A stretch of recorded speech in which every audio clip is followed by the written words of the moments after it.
Welcome to VQA Riesling 2.0. I'm Magdalena Kaiser, Director of Public Relations, and also provider of education and knowledge on behalf of VQA Wines of Ontario, and really excited to be here today as part of a 10-part series that we've developed for the LCBO and all of you watching this right now. So as you can see from this chart, we have 10 sessions. And today we're going to be diving into Riesling in the 2.0 version. With these sessions, we have a couple of different moderators. If you've watched the 1.0, you would have seen Peter Bodner-Rod presenting Riesling and also some particular producers and their wines, which are featured in the LCBO. And today we're going to have another collection of wines from 6 different producers. And also, this will be presented by John Szabo, who is a master sommelier and also principal critic at Wine Align. So without further ado, John, please do tell us all about the amazing things about Riesling and in talking to these producers. So thank you. Thank you, Magdalena. And by the way, you shouldn't neglect to mention future Master of Wine in your little resume of your amazing accomplishments. Yes, we're looking forward to the next MW here in Ontario. Thanks for having me on, back for another great session here. It's not a hardship for me to talk about these flagship varieties for Ontario. I'm a big supporter of the region. I think most of you know that. I've been following it, watching it evolve from the late 80s through to the present day.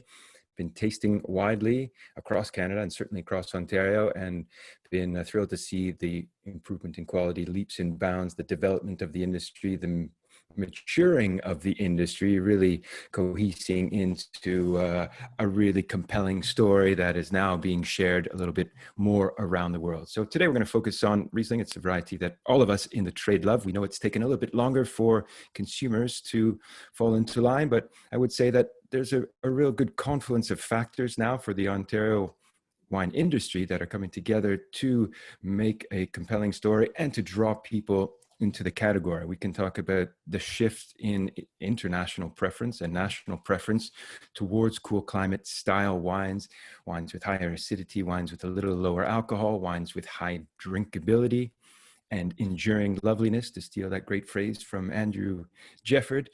And we could also look to the fact that we've got a new generation of wine consumers. We're in the post-baby boomer era. So you are dealing with consumers who are coming into the LCBO stores with a fresh mind, with a fresh approach, without any baggage to say. Having tasted wines back in the 70s and 80s, well, they're tasting wines from Ontario for the first time. We know the quality is extremely high. So the story is a much easier one to sell, I think. And that's where Riesling comes in. It's a wine that has a lot of history, a lot of baggage, and a reputation associated with it that we've been working for the last 25, 30 years to change. And I think we're at the point now, given the wide range of styles we produce, that we can tell the full Riesling story without having to deal with headaches of the old days of Blue Nun and Black Tower and that period there.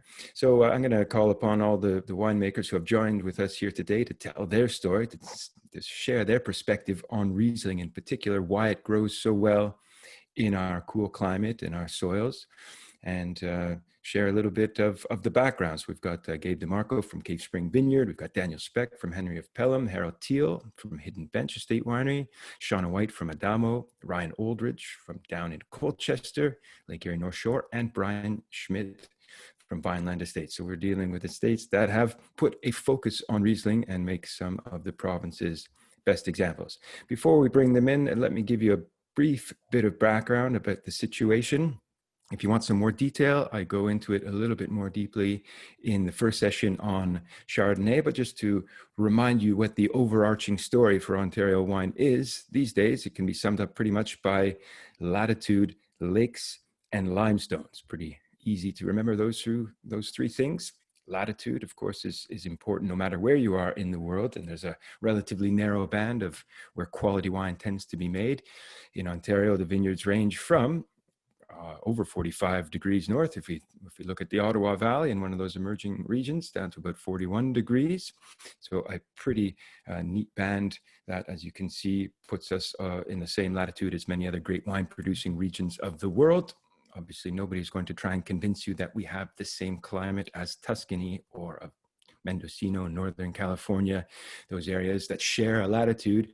Our story is much more about a continental climate that is moderated by the Great Lakes, Lake Ontario and Lake Erie in particular, and that makes wine growing possible. But by and large, we have the right length of growing season, the right amount of sunshine hours to regularly and reliably ripen grape varieties.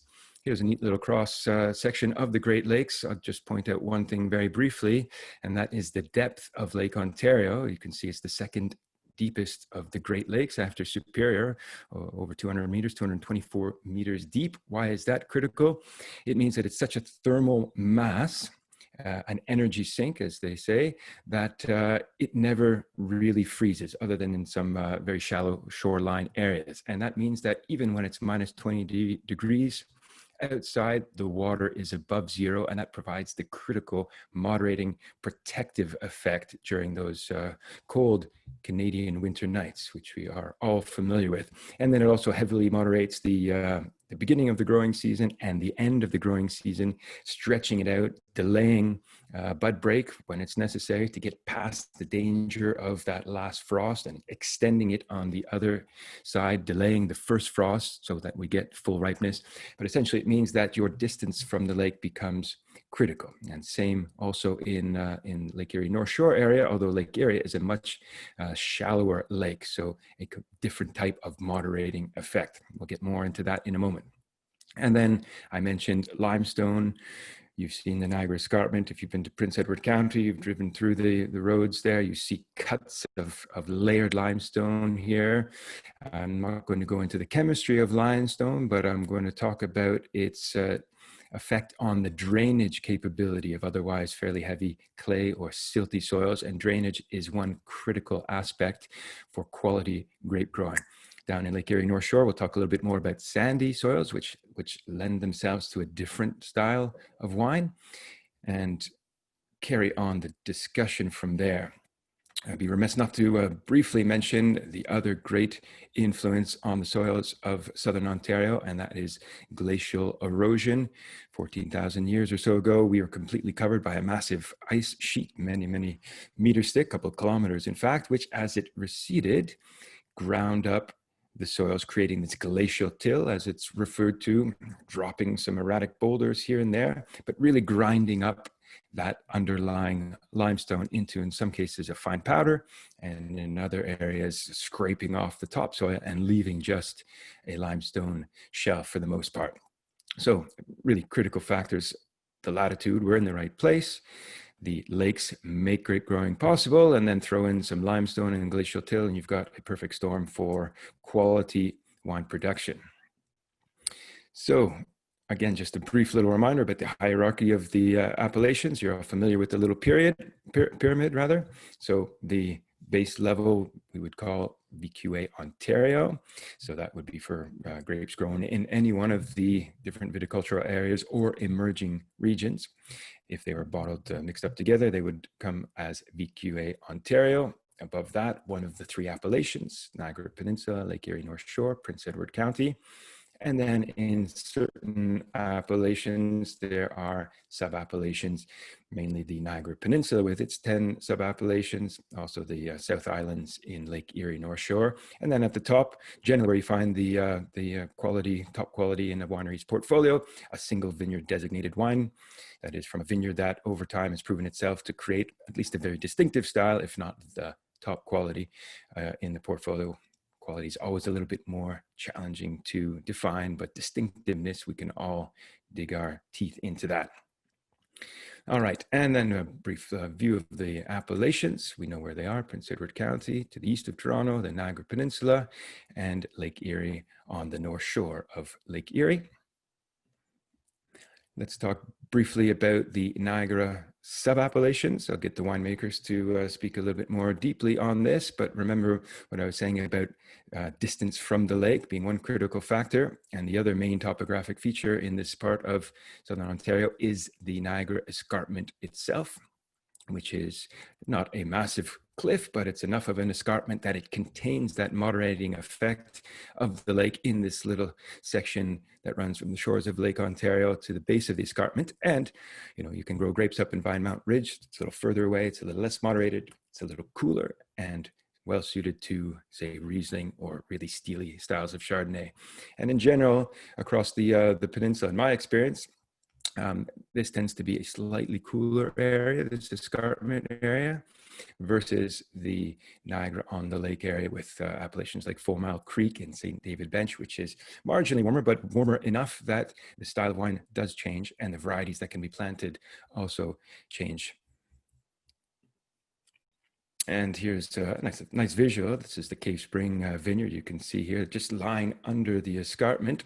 So all of that lake effect, which is coming from the left side of the photo here, gets contained by this feature, this escarpment feature, and moderates this area to the benefit of grapevines, keeps air moving through the peninsula to strip out some of the excess humidity, reduce disease pressure to a certain degree. It really, I mean, if it weren't for these two features, the lake and the escarpment, things would be dramatically different in the Niagara Peninsula. This I know you can download later, so I won't go into the details of each of the different sub-appellations, but just suffice to say that they were all done very scientifically, not anecdotally.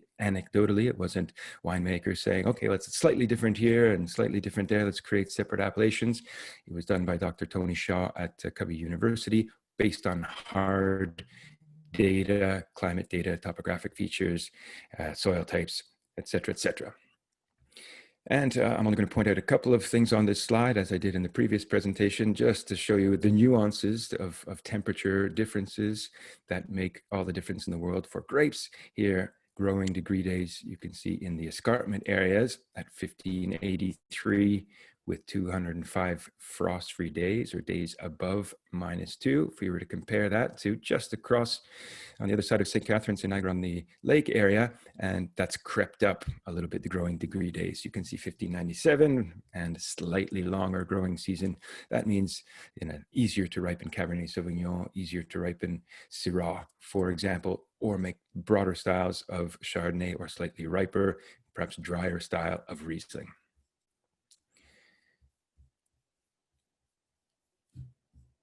All right, so let's move on here. Now heading over to Prince Edward County. This is the coolest area, as you can see by the growing degree days. A very stony bony here, really about the limestones, not a lot of topsoil. In some cases, a foot or two is all you'll find before hitting that friable limestone bedrock. And then down to Lake Erie North Shore, very sunny, the sunniest in Ontario. And a rather long growing season. And here the story of limestone is shifted over more towards sands and silts deposited by those ancient lakes, which in my opinion gives wines of a little bit lighter structure, a little bit more finesse, more perfume. But we'll see if that bears out as we're tasting the wines. And a couple of quick facts. You know that Chardonnay is a very, very important variety in Ontario. Riesling, no less so. It's 10% of the total VQA wine production by volume, and in the top 3 grape varieties. So very much a signature grape, very much a flagship grape, very much a grape that we should be celebrating and speaking a lot more about. Ontario wines are receiving critical acclaim internationally. I know it's a very Canadian thing to look outside for validation of what we're doing here, but I tell you what, it's actually not a Canadian thing. When I was in Bordeaux, for example, 15 or so years ago, I was shocked to see how interested they were with what outsiders in the industry were saying about that region, which obviously has tremendous history. So even well-established areas around the world look for that validation. And in Ontario, we found it. Wines are winning awards around the world at these important competitions, certainly even with the National Wine Awards that I've been part of since the beginning. When we've invited international judges, invariably they have been extremely impressed by the quality of wines that are coming across the table, and particularly excited about those flagship varieties. I tell you, everyone is scrambling to get the Riesling flights and the Chardonnay flights and the Gamay flights and the Pinot flights, because that is really what is so successful here. In terms of style, we know that Riesling is among the world's most versatile varieties. You can do everything from sparkling wine right through to ice wine, passing through the various degrees of sweetness. So there really is a wine for all occasions, which also invites a little bit of misunderstanding by consumers. As I mentioned off the top, the confusion that all Riesling is sweet or at least off dry. We know that's not true.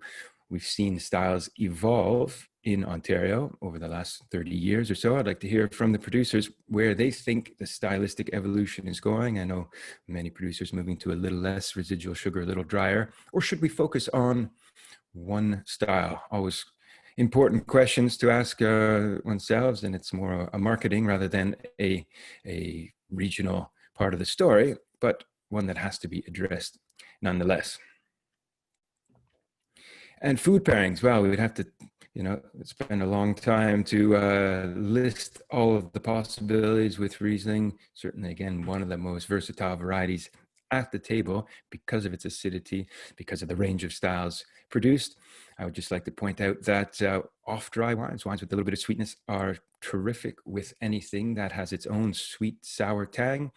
Look to Southeast Asia, look to India. There in those cuisines, you'll always see combinations of sweet and sour because they pair off so well with one another. And also that salty umami element that you get from things like soy sauce. As soon as you throw sweetness and acidity of that, you get a tremendous harmony. And if you think about it, sweetness is the one thing that really deals well with spice in food. Really spicy food, forget the wine, but just lightly background piquancy goes terrific with sugar, because sugar tends to neutralize the heat of certain types of pepper. And if you look at the cuisines themselves, you'll see that wherever you see hot, there'll also be a sweet element right there in the dish. So why not match that on the table with the wine that has sweet sour in it as well? Dry Rieslings, super versatile here again, from pork loin to turkey. Thanksgiving's coming up.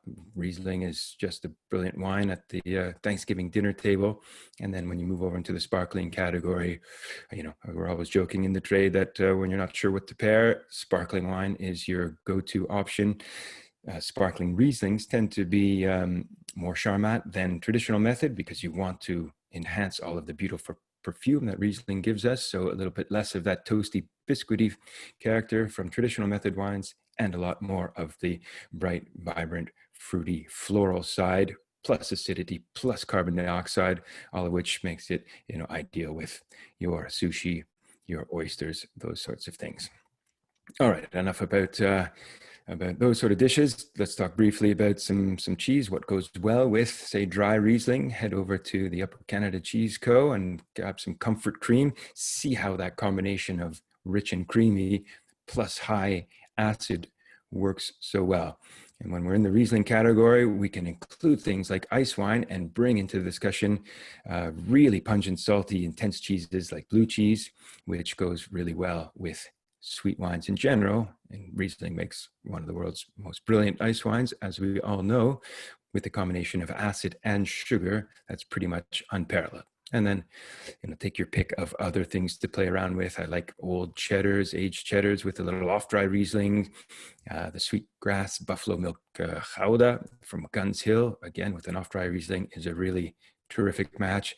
Things you can suggest to your customers as they come in the store looking for that perfect aha moment. All right, let's get on finally now to the wines. These are the wines we are going to be tasting. So let's kick it off with Cave Spring Vineyard. And this is a great starting place because Cave Spring has for so many years been a specialist of Riesling. How many different Rieslings do they make now? 9 or 10 different Rieslings. So obviously invested a lot in this. So let's bring in Gabe DeMarco. Gabe, are you with us? I'm with you, I think. How can you hear me? I can hear you loud and clear. Thanks for joining us. So I know you'll work alongside Angelo in the winery. Tell us a little bit about the Cave Spring story and about your Riesling story in particular, and what makes the CSV Vineyard Riesling so special. Great. Yeah. Well, thank you for having me. Yeah, I'm. Well, for those of you who know who Cave Spring, you know that it's a story of a family and a very close friend, and it's all about origin of place, and that started with a 14-acre farm in early to mid 70s, and has now grown across a single strip of land to 130 contiguous acres in the same Beansville bench strip at the base of the physical escarpment, as you saw in one of those earlier pictures.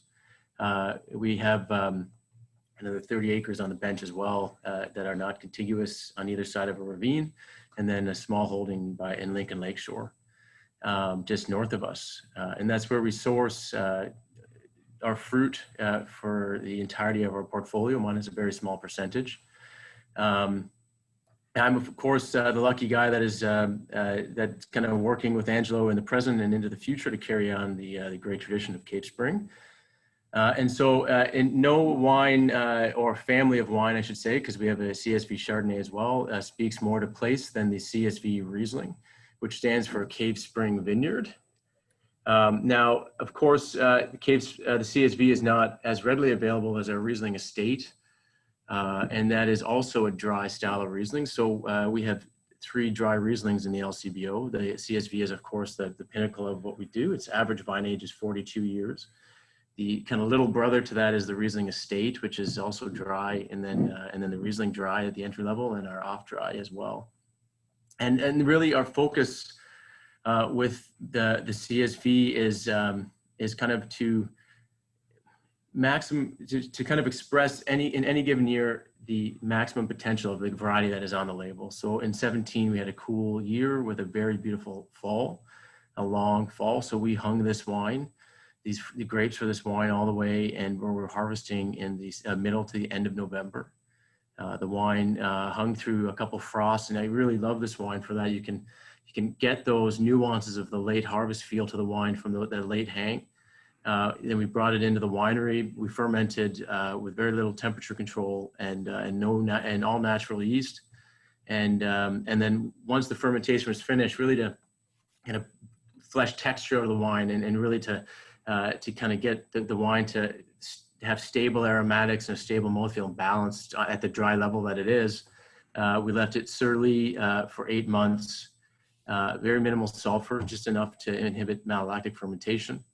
And then after that 8-month surly aging in stainless, we combined the separate lots from the 2 old vineyard sites and kind of married them together to create this dry Riesling. And I think it really captures, for me anyway, it really captures the essence of 2017. So you make the full range of Rieslings from off dry into late harvest and terrific late harvest. What's your take now on the evolution of Riesling towards a drier style? If I'm not mistaken, the CSV Riesling used to back in the day have a little bit more sugar. It seems to have been edging drier and drier. And I love the wild ferment direction. I mean, this is a really beautiful bottle of wine. Where do you see it heading in the future? Is this as dry as it's going to get? That's, no, I guess to speak plainly, definitely the CSV in any vintage would be anywhere between 4 and 8 at the moment. Working with old, neutral French oak, more on the fermentation side, really kind of fleshing out texture, but still keeping that freshness in the wine. But I think that to kind of make a note, and generally across the peninsula, I don't want to speak for the other great producers that are on the panel, but it really comes down to site. And for us, we kind of just looked at the fruit we're getting and the potential in the vineyards, and we really thought we could push ripeness. And so we started to do that. And as we did that, we kind of naturally were drying the wines out just based on what the kind of the texture and the body that was in the wine naturally. So the dryness, we all kind of were talking about doing it, for a couple of years, and then we realized that we really could effortlessly do it just because of the quality of fruit that we were getting from the sites. So it's certainly one of the more textural examples of Ontario Riesling. Alcohol's a little bit higher, as you say, it's a little bit drier, but I love the depth. Obviously, the old vines is a big part of that. But I'm hoping because of the number of different wines you have in the LCBO, you can tell us a little bit about the fruit quality differences, stylistic differences that you've seen between, say, your parcels in the Lincoln Lakeshore versus those in Beamsville. How does the fruit profile change? No, that's a great question. We actually build the off dry and the dry Riesling at that entry level based on origin of fruit. Towards the lake, you get more of that the loamy soil, the lighter soil a little bit. And then as you get into our benchlands, the soil is very heavy, lots of limestone and clay. And so in the lighter soils, we have a higher pH, and in the heavier soils, the pH is lower. It's quite, you get that tension, that sharpness from the heavy soils. And so it allows us actually to create the drier style of Riesling at the entry level by using those lakeshore vineyards with the bench vineyards in conjunction to just naturally be able to dry it out based on the pHs that we get from the different sites. In conjunction with the wild ferments, even at that level, those wines are 70% and more natural ferment. Really, like the site, kind of funny enough, it dictates the style for us. So and so if you actually look at the entry-level off-dry Riesling, that is majority benchlands, because just the nature of the fruit that we get from those benchlands dictates they just need a bit more RS at that level for the balance. Wow, that makes perfect sense. Well, thanks so much for taking us through that story.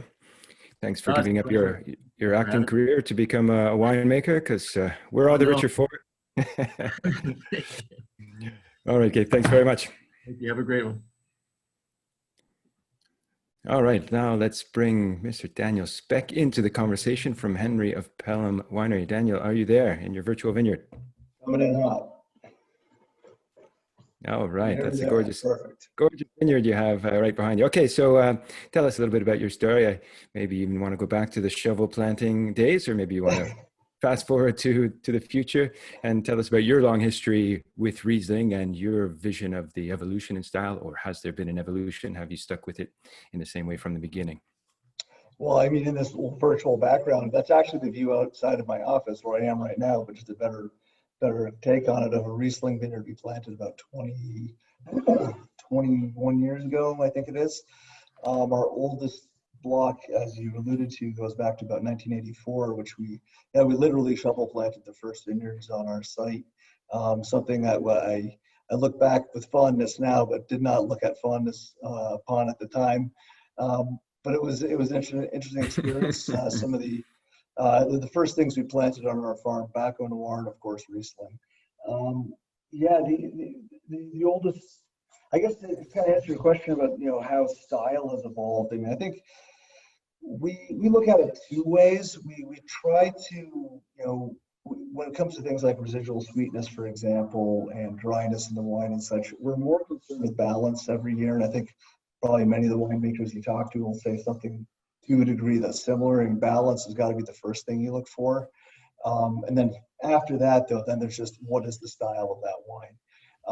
For us, our whole Riesling program has changed quite a bit in the last few years. We've been making it for over 30 years, but we started to go towards an earlier pick, and the Short Hills is pretty much the second warmest region in Niagara. It's all within the cool climate context.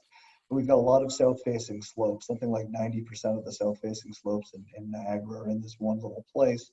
And so, such as they play a role, you're going to get a little bit more intensity if you have Riesling planted on with that sort of aspect. It can be a bit warmer at times too. So, but we've gone to picking much earlier. So a wine like the Estate Riesling we're going to talk about here, which used to be shooting for 11-12% alcohol, I think with this current vintage is 9.8%. So that was a decision we made a few years ago to go to earlier picking and a brighter style, which I think really suits the wines here. I mean, they lower alcohol. There's a little bit of residual sugar in there, but it doesn't really, it's natural sugar, naturally just from stopping fermentation. And I think that gives it, it being that natural product, it comes across in a more integrated way, kind of the way, if you remember back in the day when we all used to make our orange juice out of that frozen concentrated stuff. Old South was a brand in our house.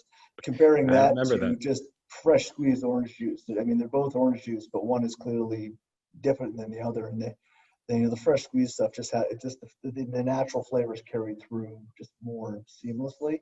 So by stopping the fermentation, when we do, I think you get some of that natural brilliance of the actual fruit. But yes, we're going towards a lighter level of alcohol. That residual sweetness is, I mean, I don't really find it as perceptible. It's really there to balance the acidity because we're picking earlier, so we're working with higher acidity. Picking earlier, lower alcohol, higher acid, therefore a little bit more residual natural sugar, but it's not really the front and center of the wine. And something else that we've introduced in the last few years to try and build more texture into our Rieslings, especially at the estate level and up to our spec family reserves, is a portion of these wines will be barrel fermented in large oak foudres. These are neutral oak, so don't look for a lot of oak character, but it does bring some texture to the wine. And we just love how it sort of fills out the mid palate a bit on the wines. So. Right. Yeah, I'm tasting it now, and certainly that acidity is electrifying. And thank goodness there's a little bit of residual sugar there to balance it out. I think you've hit a nice point of balance on that fermentation evolutionary curve. I noticed you don't have off-dry Riesling on the label. That was, I'm sure, a conscious choice. Or if you're at the tasting room and somebody walks in and says, do you have any off-dry Riesling? Would you pour this for them, or would you reserve this for somebody who says, I prefer drier styles? Or would you pour it for both of those consumers when they walk in? For both. We're shameless. No, I think back in the day, we used to we had a dry Riesling, an off-dry Riesling, and these are legitimate things to try and communicate. But we just found that they were self-limiting in the sense that it's just like with oaked and unoaked on Chardonnay, the same issue. We found that almost as many people who said they didn't like oak-aged Chardonnay would like the one that was oaked if we didn't tell them what was oaked, and vice versa. And the same with the Rieslings. And that's why we really try to, without being a wanker about it, we try to focus ourselves on what is the style that best suits that fruit from that site. Kind of pretty much like what Gabe was saying, actually. That what is the style that best suits the wine? If we strike balance, we generally find that the customer who likes a slightly off-dry Riesling or a slightly dry Riesling actually ends up liking, they both like the same wine, because it's all about how do you balance that acidity with the residual sweetness.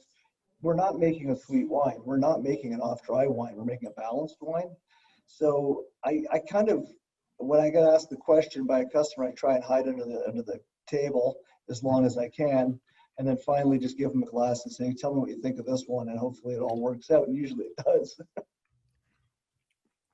You can appreciate the challenges in communicating this style of wine to consumers, because it really does swing both ways, quite literally, right? For the dry and the off-dry crowd, it's all about balance at the end of the day, as you've pointed out, and you've achieved it here. Now we just need to get that message out to the consumer and say, stop freaking out about sugar, unless of course you're really counting calories or you have some reason that you can't take in sugar. But other than that, it's all about balance. And lastly, one quick little question: do you have any favorite dishes that you like to eat alongside this estate Riesling or the Spec Family Reserve Riesling?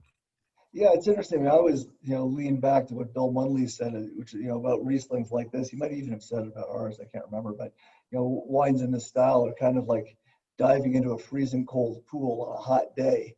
And that creates an image for me somehow. But I guess if I had to say what I would drink this wine with, it's almost like anything I would squeeze a lemon over as a general rule, not to sort of pigeonhole ourselves too much. I mean, things that require acidity to balance it out. So anything I squeeze a lemon over, which could include anything from oddly enough, like a steak that's been grilled, it's got nice salt, a bit of lemon squeezed on a steak is fantastic. This wine actually can go very well with red meat. I mean, you don't think that way often of a Riesling that's got a bit of residual on it. But if I could just leave one last thought about the discussion of dry and off-dry and Riesling, it becomes a subject naturally because we're trying to balance out acidity with this particular grape variety. So we tend to end up getting dragged into this conversation of dry, off-dry, and so forth. But it never happens with Sauvignon Blanc, for example, where there are many examples that, or even sparkling wine like Champagne, where the 20 grams of residual sugar is totally common in sparkling wine, or in Sauvignon Blanc from New Zealand perhaps, or anywhere. The residual sugar can be higher than people probably would expect. And that's not to take anything away from those amazing wines, but to say somehow we've focused our customer too much on the subject, I think, when really it comes back to balance again. I think when we look at those other wines, Champagne and Kiwi Sauv Blanc, we just accept them as delicious and not focusing about the figures. We focus on the aesthetic side of them. That's a terrific point. Yeah, we know how residual sugar is creeping up in so many wines around the world, yet they don't have to be dragged into this conversation as I've just dragged you in. So sorry about that. And by the way, I squeezed lemon on my grilled lamb chops. Yeah. And in fact, lamb chop, the meat itself has some terpene notes in it that we find in Riesling. So it's a strangely amazing, compelling match. Riesling and lamb chops with a squeeze of lemon. Check it out. Thanks so much, Dan. Thanks. Get you back into your vineyard there. It's a nice sunny day, I can see. Toiling Thanks from for my joining office. us. All right, so long. All right, yes, some great points brought up by Daniel Speck. Let's now bring in Harold Teal from Hidden Bench Estate Winery. We met him in the Chardonnay sessions, but Harold, are you back with us? I'm here. How are you guys? Well, great. We are terrific. It's interesting. We had a whole discussion about dry, off dry, and I am one of these individuals who has evolved over time.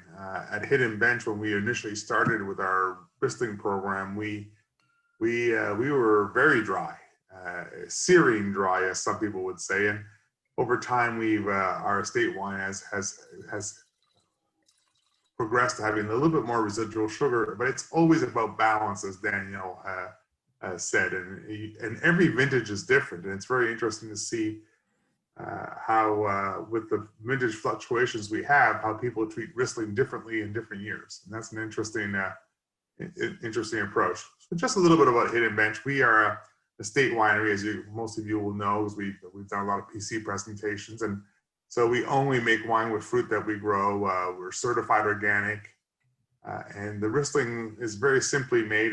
Everything is hand-picked at Hidden Bench, and we press very lightly, and we let the juice settle for 24 to 48 hours, and natural fermentation. And we try to make wines that are really reflective of our Beansville Bench terroir. And this wine, which is being released on October 3rd, right before Thanksgiving, is a great example of a Beansville Bench Riesling. Great minerality, really nice balance, and it's a wine that it's Jay Johnson's, our new winemaker's first wine with us, and you can see his Riesling touch very has a nice fingerprint on this wine, and we're very, very pleased with it. Maybe you could tell us a little bit about what you think of the value proposition of Riesling, because I look at the average price of a bottle of Riesling from Ontario.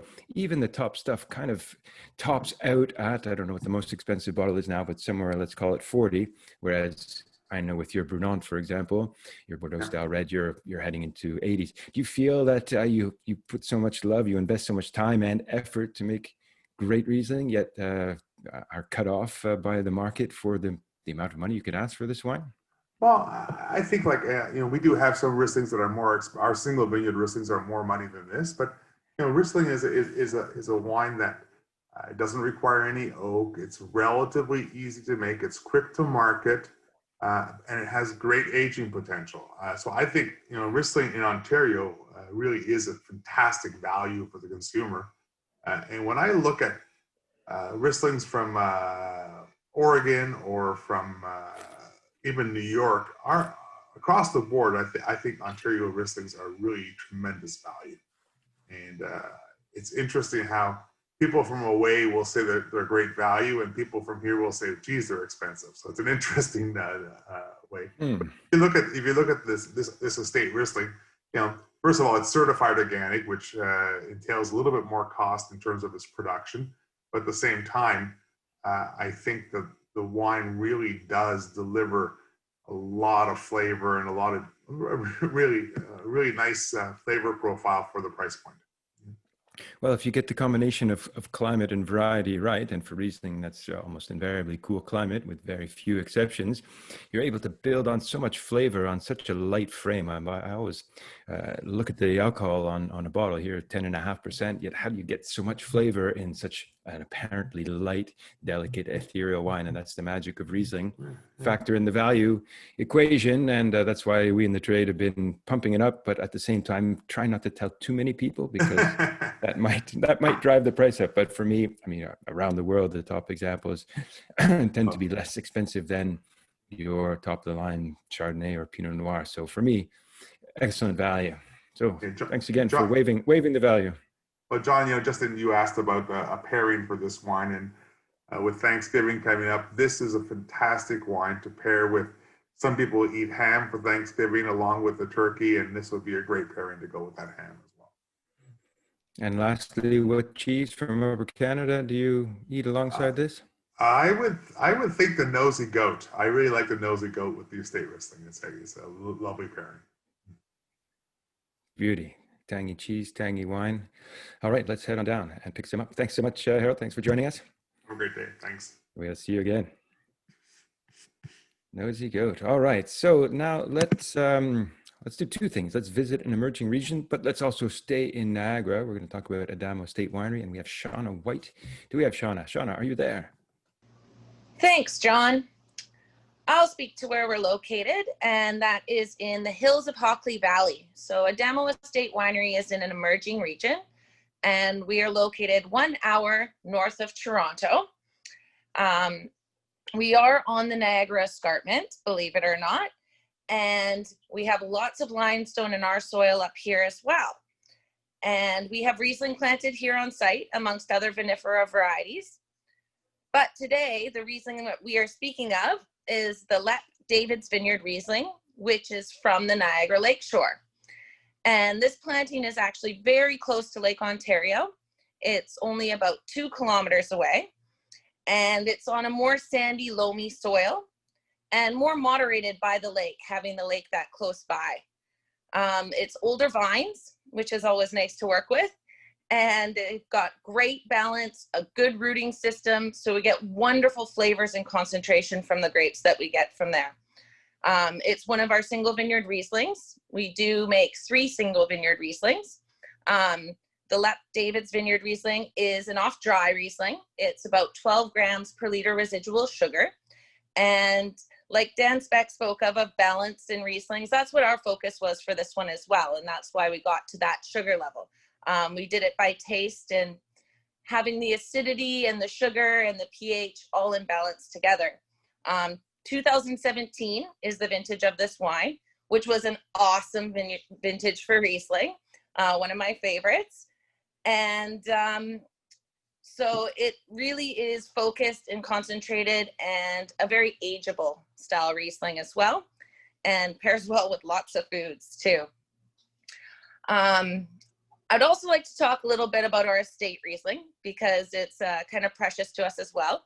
And it's from the Niagara Escarpment here. We are VQA Ontario because we are emerging region, so we're not allowed to actually have that on the label. But our vines are quite young. They were planted in 2010 and 2014. But we have great concentration from our site here. And it's actually the last Riesling in our portfolio that we pick.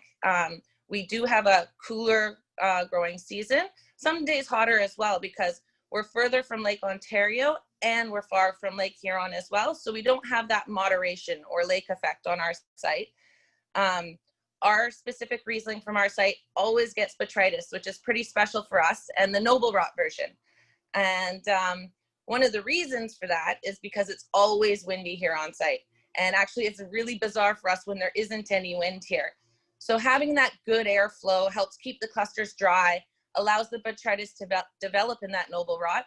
And that's actually our focus for picking, is keeping an eye on the botrytis, tasting the flavors, so we can get that extra concentration and profile in our estate wines year in and year out. We do have higher acidity up here because of the cooler nights and a lower pH style wine as well. And so it makes it a very interesting one to have side by side with something from Niagara on the Lake. That's for sure. I'll also speak to our third Riesling that we make, another single vineyard Riesling. It comes from the Foxcroft Vineyard, which is on the 20-mile bench of the Niagara Escarpment, and more heavy clay soil there on the Foxcroft Vineyard. And we do that one in a sweeter style because of the concentration and the minerality that comes from that site. And we get good acidity there too to balance out the sweetness. So for us, we have a, off dry, medium dry, and sweet style Riesling. So you can try all three different styles, but it is all about balance for all three of them. So we can take everything into consideration. We're not just looking at the sugar levels, we're also looking at the titratable acidity and the pHs and the flavor profile for, food friendly, very drinkable style Rieslings. Lastly, I'm going to speak of our founder and visionary, Mr. Mario Adamo. We wouldn't be here today and have this amazing opportunity to make all these great wines if it wasn't for him. Mr. Adamo's from Calabria in Italy. And when he came here, the rolling hills reminded him of home. And he always said he wanted to plant some vines here. People thought he was crazy. No one can grow grapes up where you are. But because he's such an amazing man and inspiration, he did it anyway and started planting vines. He ordered 4,000 vines and with his best friend hand planted them. He took note of Prince Edward County and what they were doing. And so he did it proper. He started out with the lower trellis system and bearing for the winter, knowing that we are colder up here on this site. So he chose great varieties as well, Riesling, Chardonnay, Pinot Noir, Vidal, Gamay Noir. And so those varieties have done exceptionally well for us up here. And without his foresight and his passion, we wouldn't be here today. And when they were successful, he just continued to plant. And so now we have 18 acres of vines planted up here. And we're very proud of the wines that we make and the focus in being able to showcase a new emerging area to everyone. Well, you know what they say, wine is addictive. Once you get into it, it's hard to get out of it. It is a beautiful business. And thanks for sharing. Thanks for sharing that story, and thanks for sharing that wine. And we look forward to seeing more stuff from the estate vineyard in the not so distant future. Thanks so much, Shauna. Thank you, John. All right. Okay, let's now jump down to the north shores of Lake Erie, and let's talk about Colchester Ridge Estate Winery, or Crew as they're called. We've got Ryan Oldridge on the line here. Hello, Ryan. Hey, John, how are you? Terrific. Thanks for joining us. So this is the first time that I've had Lake Erie North Shore wine included in this session here. So break it down for us. Give us a little bit about the specificities of your part of Ontario, and then tell us about your Riesling. Sure. So we're tucked down way down in the southernmost part of Ontario. About our specific site is about 200 meters off of the shore itself. So where the red dot there is in the building, that's kind of where the barn is, but the farm is in front of that whole part up until the road there. There's about 12 acres there. On site, we have planted some Chardonnay, Gewürztraminer, Cab Sauv, and then a whole ton of Merlot, about 6 acres of Merlot. So the Riesling itself is not something we grow, but coming here as the winemaker about 3 years ago, I wanted to try and accentuate getting fruit locally as opposed to having to source it always from Niagara, who has an abundance, obviously. And we stumbled across another grower in the area who had excess Riesling and struck up a deal with him where now we use his Riesling that he grows. Sandy soils, and it's about 2 kilometers off of the shoreline as well. And it's about, for me, making a product that speaks to our area, that speaks to our area. So I'm sure you've tasted plenty of Riesling from Niagara. How do you describe the differences from this wine that we're tasting here from you? And I'm just going to pull up the slide and what you've experienced down in Niagara. What could a consumer expect picking up a bottle of Lake Erie North Shore Riesling? I do think that a lot of the wines in the area, Riesling included, especially for the Lake Erie North Shore where we're located, they tend to be more drink now, fresh, fruity. There's not really anything overly complex about them. I'm sure there are some examples, of course, because as we touched on, as everybody's touched on, Riesling just tends to be so versatile. But from what I've seen and from what I've tasted from going to school in Niagara and then coming back down here, it just seems to be more of a fresh and fruity style down here, whereas in Niagara, it is a lot of more complexity, textural, and it's probably all comes from, you know, the beautiful limestone and the escarpment itself. Well, the world, as I never tire of saying, needs its allotment of fresh, young, drinkable wines as well. Not every wine needs to be important or super age-worthy. I find this, you know, to describe it texturally, a little bit more open-knit, a little less electrical tension, but that much more immediacy, that much more drinkability up front, and quite pretty perfumed aromatics. Acids come across as a little bit less incisive, which, you know, puts forward the drink by date, I would say. But then the price is also very, very fair, $16.95 to get quality drinkable Riesling of this style. So you're sitting down on the patio overlooking Lake Erie. You've got a bottle of this next to you. What do you have on your plate? What are you eating with this? I'm supposed to say perch tacos and sushi and stuff, but I'm actually allergic to fish, so that doesn't work.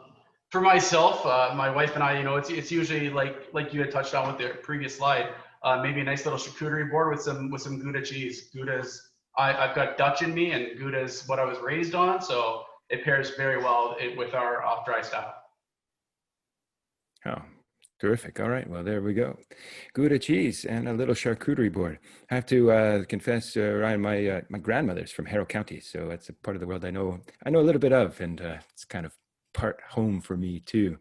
And yeah, beautiful. And I love swimming in Lake Erie as well. It's a lot warmer than Ontario. I've got a place right on the lake. You want to come by, go for a swim in the lake? Go for it. Brilliant. Might bring a few. And a sunset. There you go. Might bring a few product consultants along with me. Perfect. So that they can experience firsthand. All right. Thanks. Thanks so much, Ryan. We'll let you get back to impending harvest down there in Colchester. Oh, no. Thank you. Thanks so much. All right, and we're going to now bring Brian Schmidt onto the line. Brian, are you with us?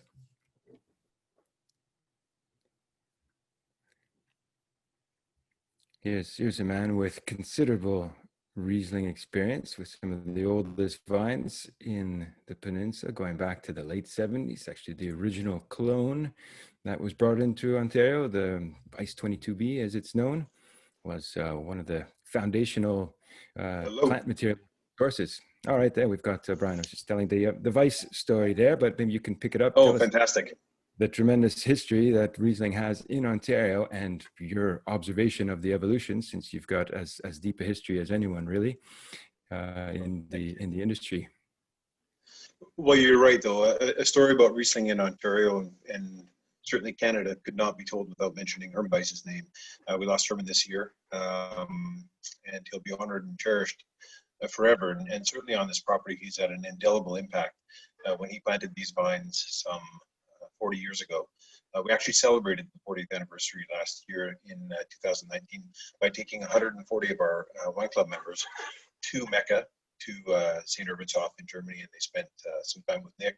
Didn't have a chance to see Herman, but they felt his presence there for sure. So yeah, we're blessed to be able to continue that tradition and continue to make great wines under the St. Urban name. St. Urban, interestingly enough, is the patron saint of winemakers in Germany. And so we know that St. Urban is watching over Herman now. So what are the particulars about the elevation wine and actually the St. Urban's Vineyard? From pull up the map here, maybe give us a little bit about the geographical scene. Yeah, so St. Urban Vineyard sits squarely in the center of the 20-mile bench. As you were mentioning earlier, well established by Tony Shaw and a collection of winemakers who spent time understanding the individual nuances of the region and demarcated some very specific sub-appellations. And so 20-mile bench is one of the smaller appellations that you see in the series of 10 appellations that we have. And St. Urban sits in a very special place, actually, as you spoke about some 14,000 years ago when Lake Ontario receded, leaving behind a very interesting amphitheater, if you can imagine that, on the sort of a second step of the bench. We always believe that there's kind of one step of the bench, but this is a very interesting place where we are now on the second step of the bench, just slightly below the upper escarpment, the top of the escarpment itself. And in this amphitheater, you have these very rolling and undulating landscape. And as a result of that, we probably have about 10 or 11 distinct different blocks, each with very different north or south or east or west facing aspects, and we harvest those individually, and we maintain their integrity throughout the winemaking process until we've determined we want to be able to create blends, whether it be our dry Riesling or off dry Riesling, or the elevation we do as well.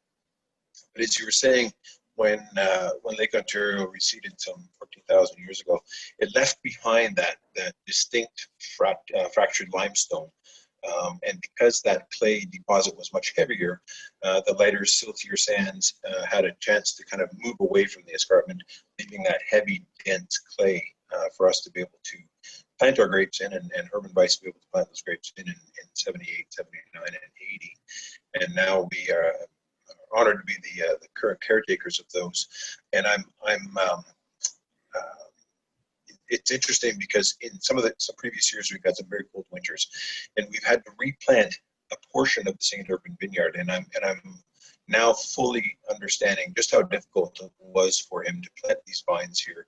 This sort of unforgiving clay, although when the roots have developed fully inside of that clay and meander their way into the escarpment limestone, the wines that result from that are beautiful, and we'll talk about that in a moment. But the early years of a young vine in this particular vineyard is very, very difficult. So those vines that do make it past the 5th or the 6th vintage have earned their stripes for sure. Yes, they haven't been killed, and they're certainly stronger. Exactly. Now, I've got one other confession that I have to make here. I used to work in the kitchen at Vineland Estates a lifetime ago, about 25 years. So I've known this wine for forever, pretty much. Not surprisingly, the style has, I guess it's fair to say, been informed by the Germanic, the Mosel, the St. Urbanshof Mecca, as you called it, and it's remained pretty consistent throughout that period. So how have you seen the market change and the inspiration, or rather the appreciation of Rieslings evolve in the years that you've been making this wine? Well, it would be no surprise to you that when people come to St. Urban Vineyard here in Vineland Estates, as they're driving up the driveway, you're drawn in by the majesty of this property, and so it is absolutely beautiful. And as you say, 25 years ago, this is my 30th vintage here at Vineland Estates this year, 2020, and I drive up the driveway every day, and I still consider myself blessed to be here. But from a winemaking perspective, it has changed to a certain degree in that historically in the late 1980s, 1990s, we were still using alcohol as a de facto quality parameter. And so 12.5% alcohol was de rigueur at the time. It was kind of what we all expected. And we've taken a great deal of time and intent to slowly bring those alcohols down, at the same time honoring the integrity, the natural acidity that is part of this property and part of this soil, and as a function of this site, natural acidity is always very high. So we've lowered the alcohols, arrested the fermentation. You've heard other winemakers talk about that here today. Arresting the fermentation, having a much higher level of natural residual sugar remaining in the wine. So this particular example, the 2019, is probably one of the most stark examples of lower alcohol, higher acidity wines that you would be enjoying here in Ontario. As you can see, I don't know if you're able to go to the bottle on the bottle shot itself. We're at 7.5% alcohol right now. That the natural acidity occurring in that wine is over 11, and the residual sugar about 46 grams. So a lot of discussion around is Ontario palate, the consumer's palate, drying or not. I can tell you without hesitation that this particular wine is the single largest selling wine we have in our own store. That might be, again, that sort of majestic feeling that when you drive into this property and you want to take home a piece of that. But for sure, it's definitely our largest selling wine on site and on the property. And so I can also share with you some stories of our semi-dry Riesling, which historically used to be about 50% of our Riesling production would be dry, semi-dry or off-dry, as some refer to it as. We've seen that number changing significantly, where people are much more confident, in my opinion, to purchase an Ontario wine that has some residual sugar, knowing that that natural acidity, that natural seam of racing acidity is going to be part of that wine, and it's going to balance out that natural residual sugar. So the fear of a flowing sweet Riesling, I think, has been, for the most part, mitigated over time. And well, a whole new consumer subset that we have to deal with and communicate to, who don't have any history to bring to the table. Just looking for deliciousness really is what they're after, and this wine certainly delivers that. And yeah, I'm just remarking now the alcohol 7.5%, and back to my earlier comment about the amount of flavor that a wine with such low alcohol can carry is really one of the magic parts of Riesling as a variety, and certainly cool climate, and certainly Ontario fits that bill perfectly. So I think you're right. And I just wanted to add one other part. You spoke about the Vice 21 clone. One of the magical attributes of that particular clone is it begins to develop its aromatics and its structure very early in the ripening cycle. So we've actually done some trials where I've harvested fruit at 13 bricks, 14 bricks, and 15 bricks, just as an experiment for my own insight as to just what would be developed in terms of aromatic complexity post-fermentation of those wines. And it's really quite remarkable. Very, very early in the ripening cycle, we can begin to see a lot of those quintessential Riesling aromas being developed. This 2019 in particular has a very, very definitive passion fruit, kind of persimmon, tamarind, and lime notes to the nose, and you spoke about sort of that electric acidity in one of the earlier wines. This definitely has that electric acidity, some bracing and lip smacking, and kind of yearns for another sip. Perfumed, electric, and delicious. There we go. We've summed it up in 3 very simple words. And delicious. Thanks so much, Brian, for sharing that important bit of history with Riesling in Ontario. It's definitely a big part of the story. And keep up the terrific work. Thank you. Certainly. Well, thank you very much for all you're doing. So big thank you to all of our winemakers for weighing in. I'm going to turn it back now to Magdalena to say the last few words and a few important takeaways. Great. Thank you so much, John. Thank you, first of all, to you for bringing us through another great session, and also to all of the producers that were with us here today and sharing their special Riesling stories about their vineyards and also the particular wines that are available at the LCBO. We also want to say thank you again to you, the LCBO staff. If you've watched more than one of these sessions, I'm going to be repeating myself, but that's okay, because we really appreciate your commitment to education, knowledge, and service. It's really important in helping us drive the local VQA wine story. And with that, just reminding everyone, of course, that VQA equals certified 100% grown. That's what the VQA stamp means. And we want people to remember that, to try to tell the customer that, because often they forget that really does mean truly, authentically local. And so that is more important than ever right now with Ontarians and looking close to home to find out how they can support their local communities, support their farmers. And really, Ontario VQA wine is really the most sustainable choice for Ontarians. So that is in so many ways true, but certainly shown by the dollar figure of $98.20, that we know that when we purchase a bottle of VQA wine, that's going back into our own economy as residents of Ontario. The other thing that we've heard time and time again through this session and other sessions is the value proposition.